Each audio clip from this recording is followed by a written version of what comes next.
സി.ആർ. മഹേഷ് എം.എൽ.എയുടെ മണ്ഡലത്തിൽ നടന്ന സംഭവത്തെക്കുറിച്ച് ഒന്ന് പറയാമോ? പറയാം.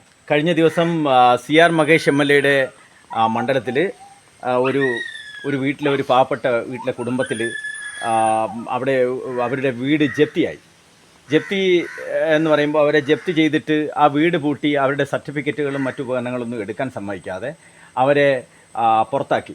ചോളമണ്ഡലം ഫിനാൻസിയേഴ്സ് എന്ന് പറയുന്ന പ്രൈവറ്റ് ബാങ്ക് അവരെ ലോണ് എടുത്തിട്ട് 18 ലക്ഷം രൂപയോളം ലോൺ എടുത്തിട്ടുണ്ടെന്ന് പറയുകയും എന്നാൽ 7 ലക്ഷം രൂപയോളം അടച്ചിട്ടുണ്ട്. പക്ഷേ ആ 7 ലക്ഷം രൂപ അടച്ചതിന് ശേഷം ആ വീട്ടിൽ പഠിക്കുകയായിരുന്ന കുട്ടി അശ്വതി എന്ന് പറയുന്ന കുട്ടിയുടെ ഒരു കാഴ്ച നഷ്ടപ്പെട്ടു. കണ്ണിൻ്റെ ഒരു കാഴ്ച നഷ്ടപ്പെട്ടപ്പോൾ പൈസ ഒരു അടവ് മുടങ്ങിയ സമയത്തേക്കും പക്ഷേ ഇവർ ചെയ്ത കാര്യം എന്തെന്ന് പറഞ്ഞാൽ ഇവർ ബാങ്ക് വന്ന് ജപ്തി ചെയ്തിട്ട് പോയി. എന്നിട്ട് ഓച്ചിറ ക്ഷേത്രത്തിൽ ഇവർ അഭയം പ്രാപിച്ചു. ക്ഷേത്രത്തിലെന്ന് പറയുമ്പോൾ ഓച്ചിറയിൽ അവിടെ അഗതി മന്ദിരത്തിൽ അഭയം പ്രാപിച്ചു. ഇത് സി.ആർ. മഹേഷ് എം.എൽ.എയുടെ ശ്രദ്ധയിൽപ്പെട്ടു. സി.ആർ. മഹേഷ് എം.എൽ.എ വന്ന് പൂട്ട് പൊളിച്ച് അവർക്ക് ആ കുട്ടിക്ക് പഠനത്തിന് വേണ്ടിയിട്ടുള്ള സ്കൂളിലേക്ക് പഠിക്കാൻ വേണ്ടിയിട്ടുള്ള സർട്ടിഫിക്കറ്റുകളും മറ്റു ഉപകരണങ്ങളും തുണികളും അത്യാവശ്യം തുണികളുമൊക്കെ എടുക്കാൻ വേണ്ടി സഹായിച്ചു. നമ്മളിപ്പോൾ സി.ആർ. മഹേഷ് എം.എൽ.എ നമ്മളോടൊപ്പം ലൈനിൽ ചേരുകയാണ്.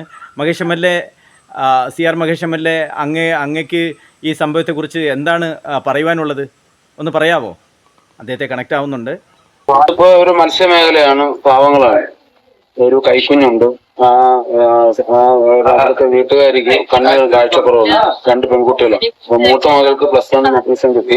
ആ ട്രയൽ കെട്ടി കൊടുക്കുന്ന സ്കൂളിലാണ്. ആ പെൺകുട്ടിയുടെ സർട്ടിഫിക്കറ്റ് ഉൾപ്പെടെ ആധാർ, റേഷൻ കാർഡ്, തിരിച്ചറിയൽ കാർഡ്, സകല രേഖകളും കുഞ്ഞുങ്ങളുടെ അവരുടെ സ്ത്രീകളുടെ അടിവസ്ത്രം ഉൾപ്പെടെ മുഴുവൻ സാധനങ്ങളും ഇതിനകത്താണ്. അപ്പോഴാണ് ഒരു മുന്നറിയിപ്പും ഇല്ലാതെ. ഇപ്പം മുന്നറിയിപ്പ് എന്ന് പറഞ്ഞാൽ പലപ്പോഴും നോട്ടീസൊക്കെ വന്നതാണ്.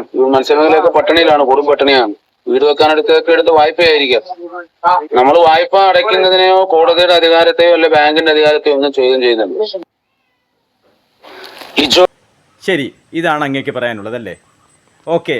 അപ്പോൾ അങ്ങയുടെ വാക്കുകൾ, എം.എൽ.എയുടെ വാക്കുകൾ നിങ്ങൾ കേട്ടല്ലോ. വളരെയേറെ പ്രയാസത്തിലാണ് ഓരോ കുടുംബങ്ങളും കഴിഞ്ഞ് മുന്നോട്ട് പോയിക്കൊണ്ടിരിക്കുന്നത്. അതിൽ ഈ ബാങ്കുകളുടെ പൈസ തിരിച്ചടയ്ക്കേണ്ടത് തന്നെയാണ്. പക്ഷേ അടച്ചിട്ട് അവർ ബന്ധിച്ച് പോയ വീട് തുറക്കാൻ കഴിയില്ലായിരിക്കാം. പക്ഷേ ഒരു മനസ്സാക്ഷിയുള്ള ഒരു എം.എൽ.എ നമ്മുടെ നാട്ടിൽ പലപ്പോഴും പല എം.എൽ.എമാരും ഉണ്ട്. അവരെല്ലാം എം.എൽ.എ എന്ന് പറയുന്ന ബോർഡ് വെച്ച് സഞ്ചരിക്കാൻ മാത്രമേ എം.എൽ.എമാർക്ക് കഴിഞ്ഞിട്ടുള്ളൂ. പക്ഷേ ഒരു സാധാരണക്കാരുടെ കുടുംബത്തിലൊരു വിഷയം ഉണ്ടായപ്പോൾ അതിൽ ഇടപെടാൻ മനസ്സ് കാണിക്കുന്ന, ഇതുപോലുള്ള ഒരു മനസ്സ് കാണിച്ച, ധൈര്യം കാണിച്ച സി.ആർ. മഹേഷ് എം.എൽ.എക്ക് ഒരു ബിഗ് സല്യൂട്ട് കൊടുക്കുകയാണ്. അദ്ദേഹത്തിന് ഞങ്ങളൊരു വലിയൊരു അഭിനന്ദനം അറിയിക്കുകയാണ്.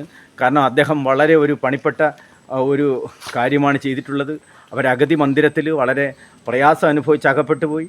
അവിടെ നിന്ന് ഇവരെ കൂട്ടിക്കൊണ്ടുവന്നു. ആ വീട്ടിനകത്ത് നിന്ന് ആ കുട്ടിയുടെ കണ്ണിൻ്റെ കാഴ്ച പോയ കുട്ടി പറയുന്ന കാര്യങ്ങളൊക്കെ വളരെ ദയനീയമായി എന്ന് ഞങ്ങൾ കേട്ടതാണ്. അവരോടൊപ്പം നമ്മൾ സംസാരിച്ചു. എം.എൽ.എ, അങ്ങേക്ക് വീണ്ടും അങ്ങ് ലൈനിലുണ്ടല്ലോ അല്ലേ? അങ്ങേക്ക് എന്താണ് വീണ്ടും പറയാനുള്ളത്? ഒന്ന് പറയാമോ? നേരത്തെ ഞാൻ ഓച്ചിറയിൽ നടക്കാൻ പോകുന്ന സമയത്ത് ഒരു ഓച്ചിറയിൽ സത്രത്തിൽ അഭയം പ്രാപിച്ചു എൻ്റെ കയ്യിൽ ഞാൻ കണ്ടതാണ്. പക്ഷെ പലപ്പോഴും ഇങ്ങനെയുള്ള കേസുകളിൽ ചെന്ന് പെട്ടാൽ അത് പൂർണ്ണതയിലെത്താൻ ലക്ഷക്കണക്കിന് രൂപ വേണം. ഞാനൊരു കേസ് ഏറ്റെടുത്ത് പകുതി വഴി നിൽക്കുകയാണ്. അപ്പോൾ അത് ഭയന്നുകൊണ്ട് സഹായിക്കണമെന്നുണ്ടെങ്കിൽ നമ്മൾ വഴിമാറി പോയതാണ്. പക്ഷേ വീണ്ടും ഇവിടെ നിന്ന് ആളുകൾ നിരന്തരമായി വിളിക്കുകയും ഈ കുഞ്ഞുങ്ങളുടെ വാർത്തകൾ ലോക്കൽ ചാനലിലൊക്കെ വിളിക്കുകയും ഇവിടെ എം.എൽ.എ ഇല്ലേ, പഞ്ചായത്ത് പ്രസിഡന്റില്ലേ, മെമ്പർമാരില്ലേ, ആരെങ്കിലും സഹായിക്കാനില്ലേ എന്നൊക്കെ ജനങ്ങൾ ചോദിക്കുകയും ഇവരുടെ സങ്കടങ്ങൾ നിരന്തരം ആവർത്തിക്കപ്പെടുകയും കുഞ്ഞിന് അഡ്മിഷൻ എടുക്കേണ്ട സാഹചര്യം വന്നപ്പോഴാണ് ഇപ്പോൾ ഇവിടെ വന്ന് ഇത് തുറന്നു. നിങ്ങളെല്ലാം സാക്ഷിയാണ്, വേറെ ഒന്നും എടുത്തിട്ടില്ല. തുറന്ന് അവരുടെ സർട്ടിഫിക്കറ്റും തുണിയും എടുത്തു കൊടുത്തിട്ടുണ്ട്. അത് വീണ്ടും ഇവിടെ ലോക്ക് ചെയ്യും. അപ്പോൾ ഇതിൻ്റെ പേരിൽ ഇനി ഞാൻ വിചാരിച്ചിന് തൂക്കിക്കൊല്ലാൻ വിധിച്ചാലും ശരി, അത് ഞങ്ങൾ ഏറ്റെടുക്കാൻ തയ്യാറാണ്. ഇതിൻ്റെ ഒരു വലിയ കുറ്റമാണെങ്കിൽ. ശരി, അതാണ് അങ്ങയുടെ വാക്കുകൾ വിലപ്പെട്ടതാണ്. നമുക്ക് കേട്ടതിൽ സന്തോഷമുണ്ട്. എന്തായാലും അങ്ങയുടെ ഇടപെടൽ കാരണം ഒരു കുടുംബത്തിലെ കുട്ടികൾക്ക് അവർക്ക് തുടർന്ന് പഠിക്കുവാനും അതുപോലെ തന്നെ ആ വീടിന് തിരികെ അവർക്ക് ജപ്തിയിൽ നിന്ന് ആ കാശടച്ച് വീട് തിരികെ എടുത്തു കൊടുക്കുവാനും വേണ്ട ഒരു ശ്രമം അങ്ങയുടെ ഭാഗത്തു നിന്നും ഉണ്ടാകുമെന്ന് ഞങ്ങൾ പ്രതീക്ഷിക്കുന്നു. എന്തായാലും ഏറ്റവും നല്ല പ്രവർത്തനങ്ങൾക്ക് അഭിനന്ദനങ്ങൾ അറിയിക്കുകയാണ് എം.എൽ.എ സി.ആർ. മഹേഷ്. ഓക്കെ. അപ്പോൾ തുടർന്ന് ഈ വീഡിയോ കണ്ടുകൊണ്ടിരിക്കുന്ന എൻ്റെ കുടുംബാംഗങ്ങളെല്ലാം ഇതിന് കമൻറ്റ് ചെയ്യണം. അതുപോലെ തന്നെ നിങ്ങൾ ഈ ചാനൽ ഇതുവരെ സബ്സ്ക്രൈബ് ചെയ്തിട്ടില്ലെങ്കിൽ സബ്സ്ക്രൈബ് ചെയ്യണം, ലൈക്ക് ചെയ്യണം, ഷെയർ ചെയ്യണം. എന്തായാലും പുതിയൊരു വീഡിയോയിലേക്ക് നമ്മൾ കണ്ടുമുട്ടും വരേക്കും നന്ദി, നമസ്കാരം.